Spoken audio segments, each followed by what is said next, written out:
मुख्यमंत्री के आवास पर हुआ और मुख्यमंत्री के विभव कुमार जो हैं उसके ऊपर आरोप लगा कि उसने जूतम पैजार किया, बाल पकड़ के खींचा।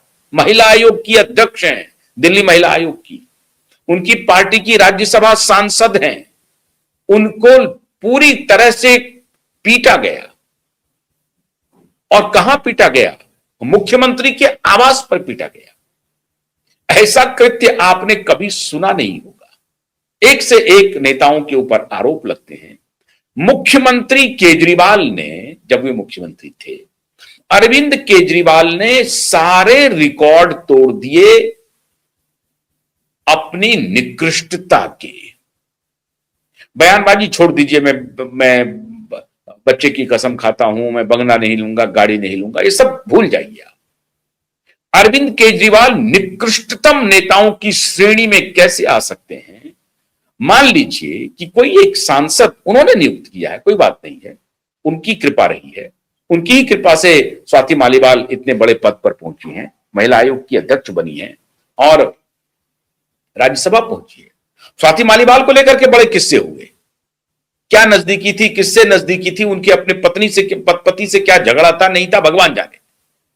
लेकिन जब स्वाति मालीवाल पर हमला हुआ मुख्यमंत्री आवास में, तो उनके पति बचाव में आए उनके पति। लेकिन उनके पति से अपना अलग मामला रहा हो, वो अलग विषय है। केजरीवाल का करतूत देखते जाइए। और मैं हैरान हूं कि जो लोग केजरीवाल को समर्थन देते हैं वो मंद बुद्धि के हैं। अब मैं डंके की चोट पर कह रहा हूं, पूरी तरह से मंद बुद्धि के हैं। अरे भाई, इसका मतलब यह नहीं है कि मैं दूसरे पार्टी या दूसरे नेता की सराहना कर रहा हूं। सवाल है कि ऐसे व्यक्ति का चयन आप करते हैं बार बार।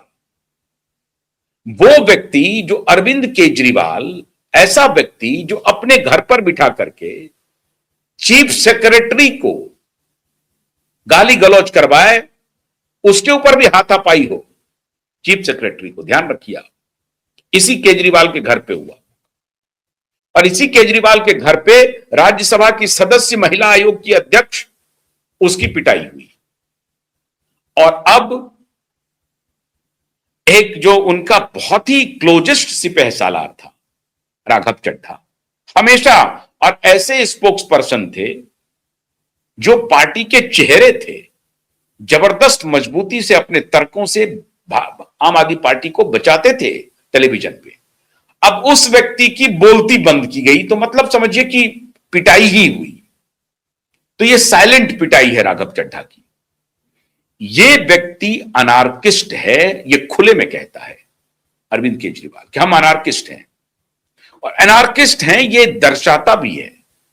इसमें पत्र लिखने की क्या आवश्यकता है? राज्यसभा को सूचित करने की क्या आवश्यकता है कि राघव चड्ढा बोलेंगे नहीं? इसका मतलब है कि राघव चड्ढा को अपमानित किया जा रहा है कि भाई अब हो गया बहुत, अब आप इस्तीफा दे दीजिए। अब राघव चड्ढा इस्तीफा देते हैं कि नहीं देते? कहा गया कि जब पार्टी क्राइसिस में थी, पार्टी क्राइसिस का क्या मतलब है? करप्शन के चार्ज में ईडी गिरफ्तार कर रही थी, पुलिस गिरफ्तार कर रही थी, वो तिहाड़ जेल जा रहे थे। वैसी परिस्थिति में राघव चड्ढा ने कोई ट्वीट नहीं किया, समर्थन में कोई बयान नहीं दिया, चुप्पी साध ली और राघव चड्ढा बीजेपी के करीब चले गए हैं। उनके ऊपर यह तोहमत मढ़ा गया। स्वाति मालीवाल ने जब इस्तीफा देने से मना किया तो उनके बारे में भी यही कहा गया कि यह भारतीय जनता पार्टी के करीब चली गई है। वही काम मुख्य सचिव के साथ किया गया कि मुख्य सचिव एलजी की बात को मानते हैं, लेफ्टिनेंट गवर्नर की बात के मानते हैं, मुख्य सचिव अमित शाह की बात मानते हैं, मुख्य सचिव मोदी की बात मानते हैं, मुख्य सचिव हमारी बात नहीं मान रहे। मुख्य सचिव के साथ बदसलूकी हुई, राज्यसभा के सांसद के साथ बदसलूकी हुई, और अब पत्र लिख करके सार्वजनिक रूप से राघव चड्ढा को अपमानित किया जा रहा है, सार्वजनिक रूप से। यह काम इसी पार्टी में संभव है। इस तरह की पार्टी को लोग जन समर्थन कर रहे हैं। मित्रों, खबर यह है कि इस पूरे घोटाले में इनको मालूम था, राघव चड्ढा को, कि ये घोटाला कर रहे हैं। राघव चड्ढा ने खुद को अलग कर लिया। या खबर पावर गैलरी में ये भी है कि राघव चड्ढा की कहीं कोई कमजोर नस भारतीय जनता पार्टी को हाथ लग गई और बीजेपी उस कमजोर नस को दबा रही है, लेकिन वो पब्लिक में तो आ नहीं रही है। अगर कोई कमजोर नस है, अब क्या कमजोर नस है मेरे पास इसकी कोई जानकारी नहीं, लेकिन जो मेरे सूत्र बता रहे हैं कि राघव चड्ढा के कुछ कमजोर नस है जो भारतीय जनता पार्टी को हाथ लग गया है और बीजेपी उस कमजोर नस को दबा रही है और उसके सहारे ये चुप्पी साधे हुए है। आम आदमी पार्टी की जहां कहीं भी फजीहत होती है, राघव चड्ढा उससे खुद को अलग कर लेते हैं। केजरीवाल जेल जाए, राघव चड्ढा चुप। मनीष सिसोदिया जेल जाए, राघव चड्ढा चुप। और ईडी का एक्शन हो, कार्रवाई हो, अभी जेल से जो राहत मिली उस पर भी राघव चड्ढा चुप, कुछ नहीं बोल रहे हैं, कोई ट्वीट नहीं कर रहे हैं, कोई पोस्ट नहीं कर रहे हैं। तो आम आदमी पार्टी को लग रहा है कि राघव चड्ढा अगर हमारे पार्टी में रहते हुए पार्टी के दुख और दर्द को महसूस नहीं कर रहे हैं तो उसे हमारी पार्टी में रहने का क्या मतलब है। अपने हिसाब से तो कहना बिल्कुल सही है, ज्यादातर लोग यही बात समझेंगे, लेकिन राघव चड्ढा को अगर इस बात का इल्म हो गया है कि भाई हमारी पार्टी करप्शन में इन्वॉल्व है, जिस विचार पर, जिस वायदे पर हमारी पार्टी बनी थी और पार्टी सत्ता में आई थी उससे अलग हो गई है, उनकी विचार अलग हो गई है, वो किसी और राह पर निकल पड़ी है और ये समझते हुए राघव चड्ढा ने अपनी राह अलग की है, तो क्या बुराई है।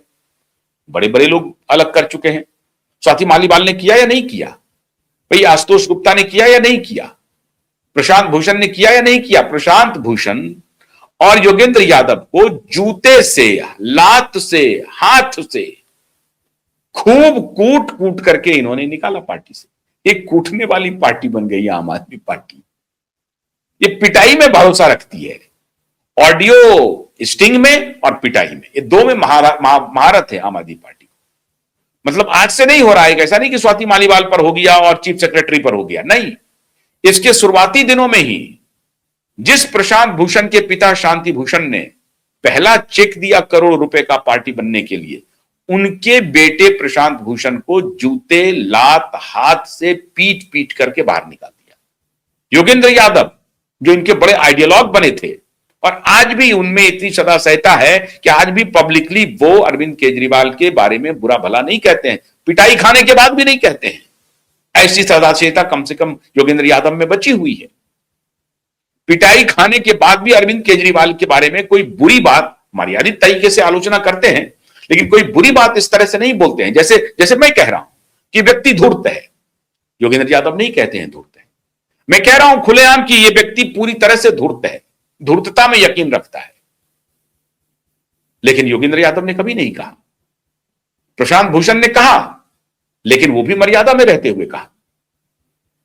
योगेंद्र यादव की पिटाई, प्रशांत भूषण की पिटाई, चीफ सेक्रेटरी की पिटाई, स्वाति मालीवाल की पिटाई और अब राघव चड्ढा की पिटाई, ये पार्टी पिटाई में यकीन कर रही है।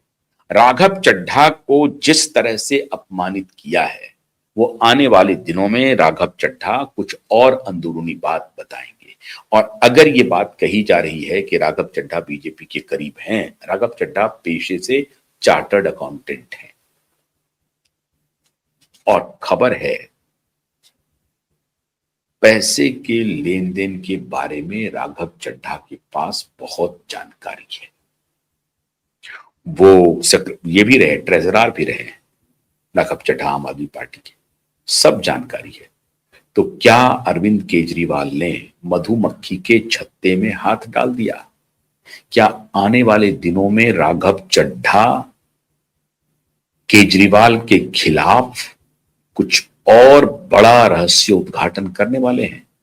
क्योंकि आज जिस प्रकार से राघव चड्ढा ने वीडियो मैसेज रिलीज किया है, उससे यह स्पष्ट हो गया है कि राघव चड्ढा मौन रहने वाले नहीं हैं। राघव चड्ढा पब्लिक में आएंगे और कुछ बड़ा बॉम्ब गिराएंगे। अब उसमें कितनी आवाज होगी, उसमें कितनी आग होगी, ये आने वाले दिनों में देखने की बात है। लेकिन ये आम आदमी पार्टी अब आम नहीं रही। मैं शुरू से कह रहा हूं, ये पार्टी धूर्तों के द्वारा चलाई गई एक पार्टी है और इस पार्टी को में ये सब होना ही है। आने वाले दिनों में आप देखेंगे और भी कुकृत्य आपको देखने को मिलेगा, इसी प्रकार के कृत्य आपको देखने को मिलेंगे। बहुत बहुत शुक्रिया, नमस्कार। है।